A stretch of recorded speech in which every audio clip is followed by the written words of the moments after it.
আসসালামু আলাইকুম, স্বাগত সবাইকে। আশা করছি সবাই ভালো আছেন।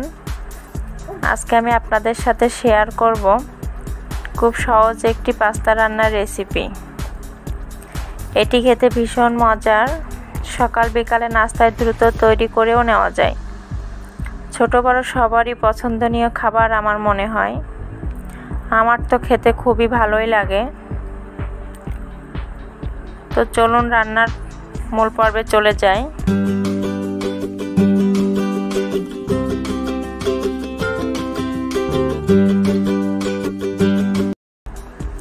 তো আমি এখানে 200 গ্রাম এই ডিজাইনের পাস্তা নিলাম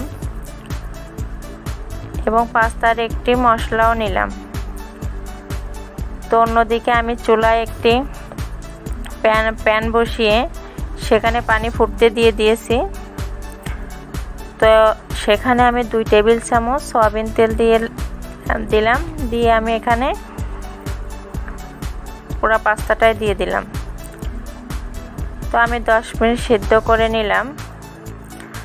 10 মিনিট পরে আমি ফিরে এলাম এবং দেখুন কি সুন্দর সিদ্ধ হয়ে গেছে। এখন আমি সুন্দরভাবে ঠান্ডা পানিতে ধুয়ে একপাশে রেখে দিব।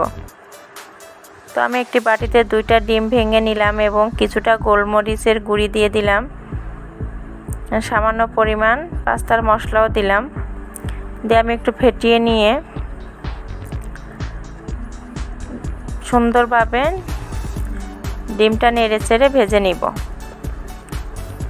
অনেকে ডিম দিতে পছন্দ করলে দিবেন, পছন্দ না করলে নাও দিতে পারেন। এখানে চিকেনও দিতে পারেন।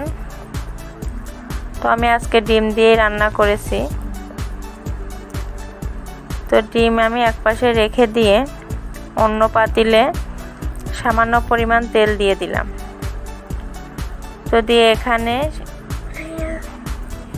অল্প কিছুটা রসুনের কুচি দিয়ে সুন্দরভাবে লাল করে ভেজে আসার পর 3টা বড় সাইজের পেঁয়াজ কিউট করে কুচো করে রেখেছিলাম সেগুলো দিয়ে দিলাম।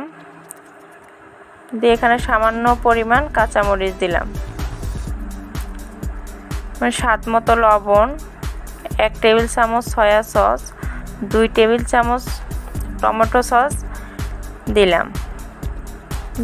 দিয়ে একটু নেড়েচেড়ে আমি ভাজা ডিমটাও অ্যাড করে দিলাম। তো এবার আমি পুরো পাস্তাটাই দিয়ে দিলাম। তো এখন এই মিশ্রণটা সুন্দরভাবে আমি নেড়েচেড়ে নিব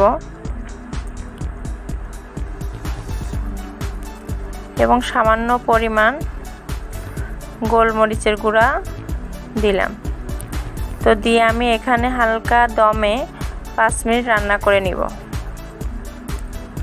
5 মিনিট পরে আমি ফিরে এলাম। এখন আমার রান্না একদম রেডি। দেখুন কি সুন্দর দেখতে হয়েছে। তো এখন আমি আপনাদেরকে একটু বেড়ে দেখিয়ে দিব। ঝটপট এই রান্নাটা তৈরি করে নেওয়া যায়। তো আপনাদের যদি ভালো লাগে প্লিজ আমার চ্যানেলটা একটু সাবস্ক্রাইব করে দিবেন এবং আমার পেজটাতে একটু ফলো দিয়ে দিবেন। সবাই ভালো থাকবেন। আল্লাহ হাফেজ।